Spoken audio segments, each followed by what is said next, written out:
How to fix your PlayStation controller drifting. First of all, clean the analog stick with the alcohol. You can use 90% or higher isopropyl alcohol or the rubbing alcohol. First of all, turn off the controller completely by holding the PS button for 10 seconds and take a cotton swab and then try to deep clean it.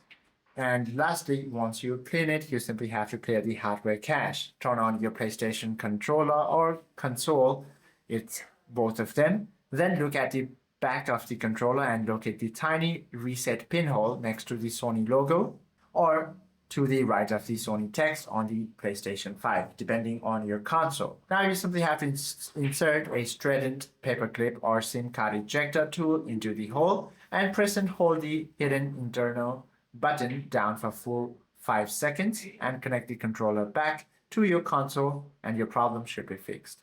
Hope this video helps you out a lot. If you have any questions or queries, do comment down below.